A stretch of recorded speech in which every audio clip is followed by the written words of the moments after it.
Vou mandar uma aqui interessante.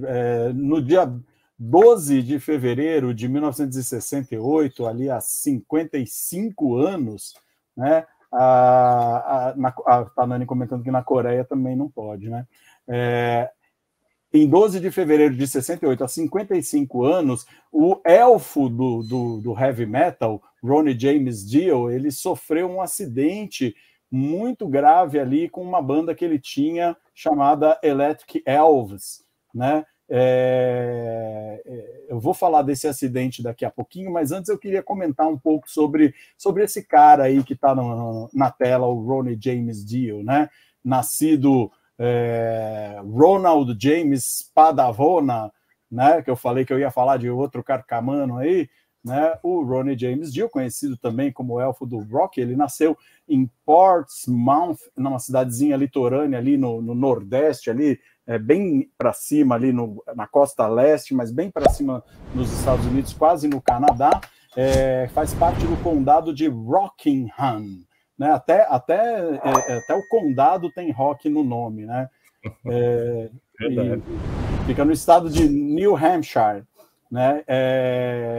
O Dio foi um dos mais proeminentes cantores do rock mundial, né? Ele foi frontman do Rainbow, do Black Sabbath, e depois montou uma banda própria chamada Dio, né?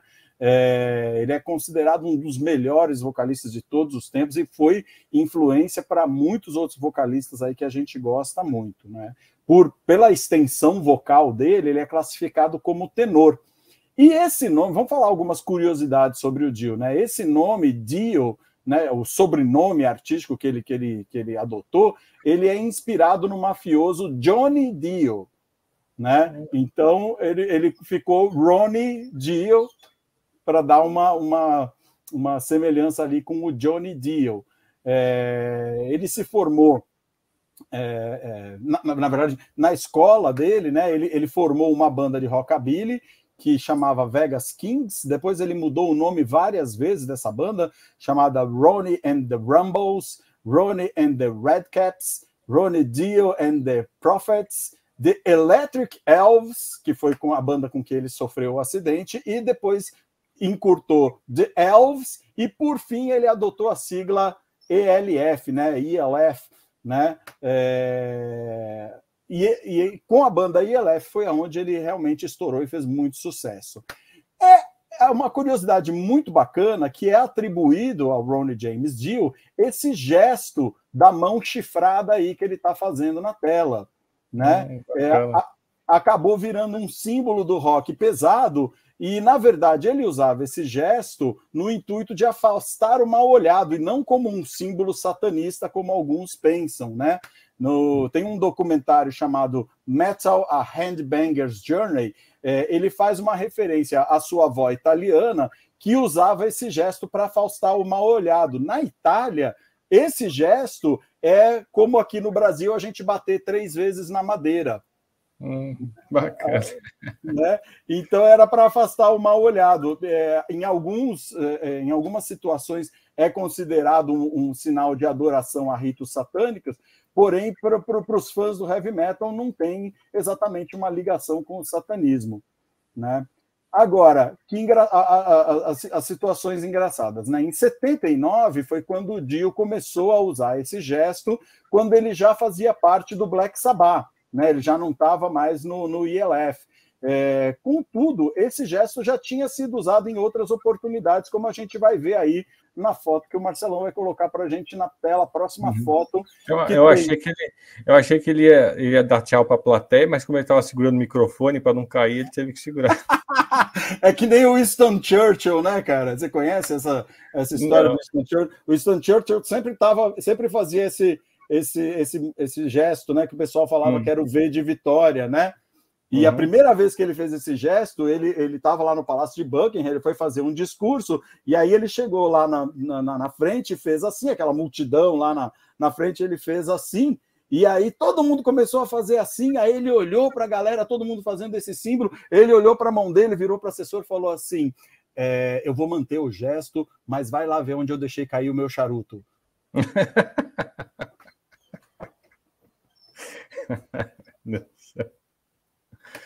É, isso mesmo, velho. É O que pessoal nem... começa a seguir os ídolos, né? Não importa o que está fazendo, né? Tem que fazer igual. Né? Me lembra do Monty Python, A Vida de Brian também, né? O Brian quando começou a achar que ele era o Messias e tudo que ele fazia, tudo achava que era milagre, né? Falava alguma coisa, milagre, não sei o quê. A primeira aparição do Brian, ele abre a janela, tem aquela multidão e ele pelado. Aí quando tem um cara lá que... Tem um cara, eu não lembro se ele era deficiente, o que era, né? E o Brian começou a falar e ele...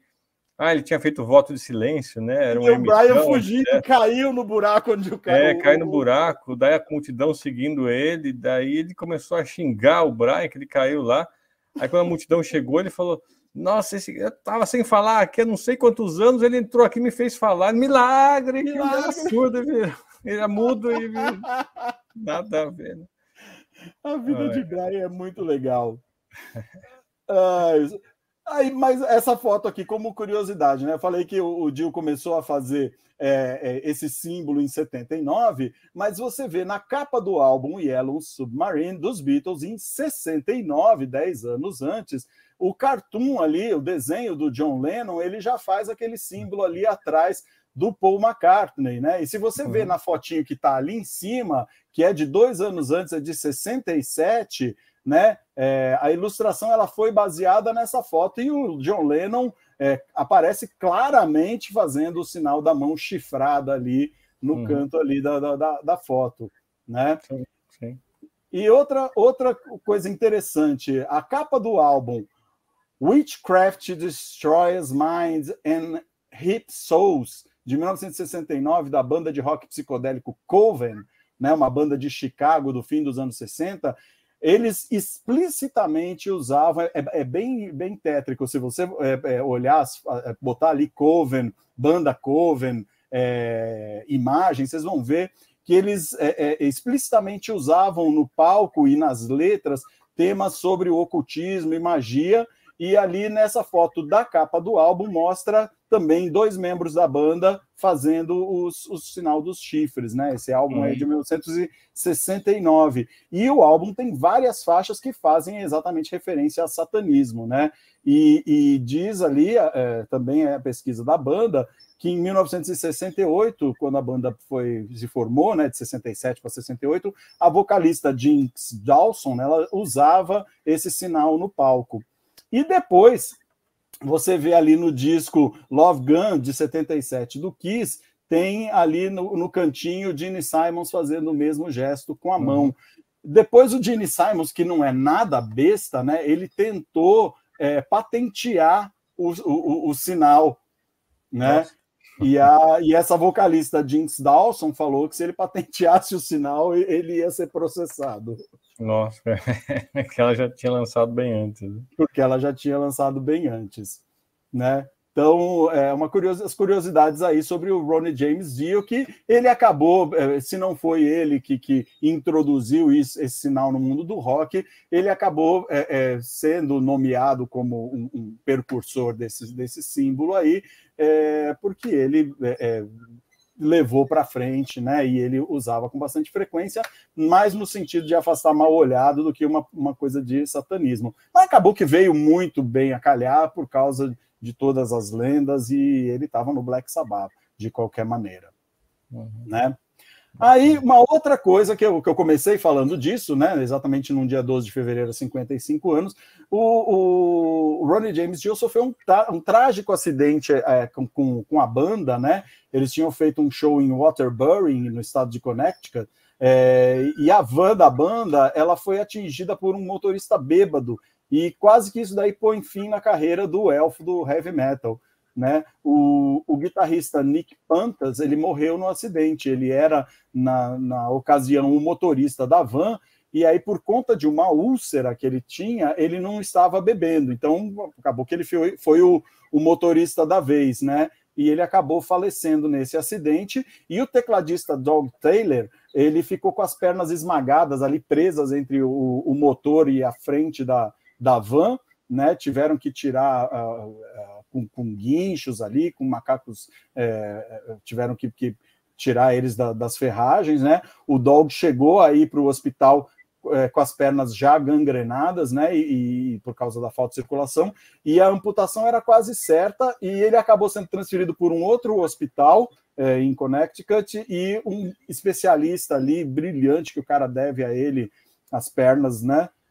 Ele estava em residência e insistiu que as pernas poderiam ser salvas, e depois de horas de cirurgia e meses de recuperação, provaram que o médico estava certo e ele conseguiu manter as pernas sem fazer a amputação. O baterista Gary Driscoll, ele estava atordoado, mas ele não se feriu muito, acabou conseguindo ajudar os outros membros da banda a sair da van, e o Gary, o Dio e o seu primo, né, que era o guitarrista David, o apelido dele era Rock, né, o David Feinstein, eles foram levados para um hospital de Massachusetts. O Johnny, o Ronnie James Dio, ele nessa época cantava e tocava baixo na banda, né, ele quebrou o tornozelo e teve o couro cabeludo escalpelado, né, ele sofreu uma concussão e acabou levando 53 pontos na cabeça. Tem uma foto do Ronnie James Dio na recuperação aí do hospital. Ele com 53 pontos na cabeça e ferimentos ao redor dos olhos. Aí as fotos dele. E por conta disso também, desse tratamento, eles tiveram que cortar o cabelo comprido, né, que ele tinha. Né? Ele ficou no hospital por uma semana e acabou decidindo que essa era a última viagem dele na banda. Ele não queria mais saber dessa vida de rockstar, mas quando ele soube que o Dog não tinha perdido as pernas, ele criou forças para continuar e acabou virando o que virou. Isso foi em 68, né? Ele acabou ingressando no Rainbow ali em 1970 e pouco, né, meados ali dos anos 70, e depois no Black Sabbath, teve uma longeva carreira ali, depois como Dio também. Esse trecho aí, essa história, ela é tirada do livro Rainbow in the Dark, a autobiografia, capítulo 6, e que fala dessa história. O livro está disponível na Amazon.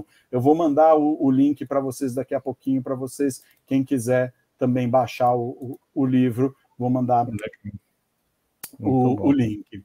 Né? Aí, só para concluir, ele teve, em meados de 70, ele entrou ali com ele já tinha a banda ELF, a banda já fazia sucesso, quando entrou o guitarrista do Deep Purple, o ex-guitarrista do Deep Purple, Rich Blackmore. Ele participou de 4 álbuns com o Rich Blackmore, e em seguida acabou deixando o Rainbow por desentendimento com o Blackmore, mais um que teve desentendimento com o Blackmore, né? Já no Deep Purple ele já saiu por desentendimentos também, depois que ele foi convidado pelo Tommy Iommi para ser o vocalista do Sabbath. Aí no mesmo ano que ele gravou com o Sabbath, ele acabou lançando o próprio disco em 83, Holy Diver, né? E depois em 84 ele lançou o segundo disco dele, e aí a carreira dele estourou mesmo, né? Em 25/11/2009, né, a esposa dele, o Andy, ela publicou uma nota no site oficial do Ronnie James Dio, que ele tinha sido diagnosticado com um estado inicial de câncer no estômago. Mesmo assim, ele continuou fazendo shows com a banda Heaven and Hell, que depois o Black Sabbath passou a atuar com esse nome, Heaven and Hell.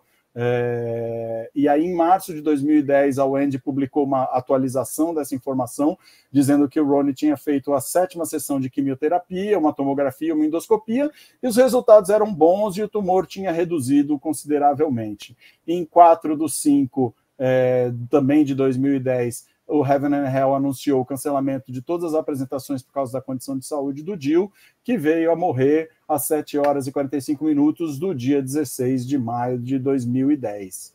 Né? E essa daí é a formação clássica aí do Heaven and Hell, com os ex-integrantes do Black Sabbath, né?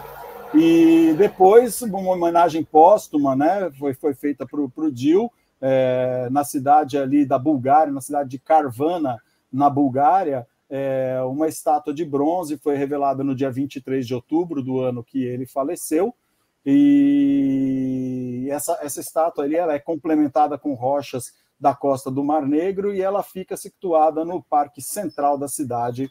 E de acordo com o Conselho Municipal, essa praça será transformada em uma Alameda do Rock. É isso aí.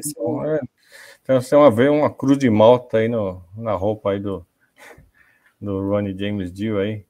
Pois é. Engraçado. Esse é o cara. Eu cruzei com ele no aeroporto em 2000 e pouquinho, aquela crise aérea lá que enchia de fila no aeroporto, estava viajando lá em Guarulhos, estava na fila lá da companhia aérea, daí eu vejo um baixinho andando rápido no aeroporto, quando eu vejo era ele lá, estavam chegando no Brasil para um show, e ele andando na frente de todo mundo lá, nervoso, acho que estava, sei lá, estava atrasado o voo lá, estava andando rápido ali, passou que nem um foguete ali. Pois é. Eles fizeram vários shows aqui no Brasil, né?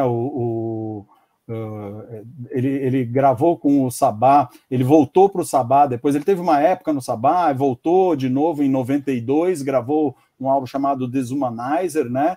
E aí ele saiu em turnê de novo com o Sabá, e ele descobriu que o Sabá queria fazer a abertura do show do Ozzy, aí ele saiu de novo da banda, mas ele veio várias vezes para o Brasil, e fez show aqui como Sabá, né?